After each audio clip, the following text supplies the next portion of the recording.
This was the funeral of a billionaire, where the grandson strode in with a swagger looking dashing. What for? To divide the money.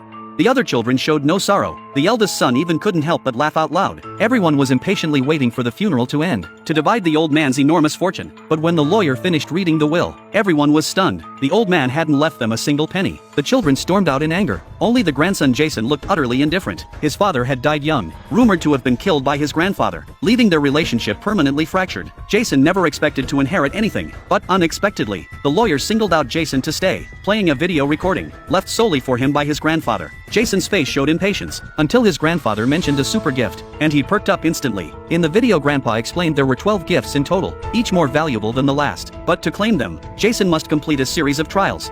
Should he fail or quit midway, he'd receive not a single penny. The lawyer would oversee the entire process. Finishing his instructions, he handed Jason a plane ticket, ordering him to fly to Houston first thing the next morning. Jason was furious and annoyed, feeling his grandfather was playing tricks on him. But for the sake of the super gift, he still made it to the airport on time the next day. As soon as he boarded the plane, he headed straight for first class as usual. But the flight attendant immediately rushed over to stop him, saying his ticket was for economy class, and a discounted one at that, making an upgrade impossible. Jason was furious. He'd never endured such humiliation in his life. After landing, his grandfather's old friend Gus picked him up. Jason blurted out, "Where's my gift?" Gus just smiled without answering. At 5 in the morning the next day, Gus arrived punctually to wake Jason. When Jason refused to get out of bed, Gus pulled out an electric prod to help him. Good morning.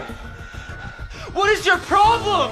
Gus then dragged Jason to the farm, and taught him to drive wooden stakes. Each stake driven earned him $1, which was precisely how his grandfather had made his first fortune. But Jason couldn't care less about such small change. The moment Gus left, he sprawled on the stakes and fell fast asleep. Gus, watching silently from the shadows, continued dragging him to the farm at 5 a.m. every day. Jason gradually realized this might be the test his grandfather had mentioned. Since he was idle anyway, he decided to take the stake driving seriously. At first his stakes were crooked and uneven. Without a word, Gus looped a rope around them, and pulled every crooked stake straight out of the ground. Jason was furious, but when Gus returned to the farm days later, he found Jason's stakes now straight and sturdy, stretching as far as the eye could see. The first trial was finally passed. Gus drove him back to the airport as promised, and spoke a meaningful line. You do any work like you just did, you can do anything. Jason clearly hadn't taken it to heart, chasing after Gus and demanding, "Where's my gift?"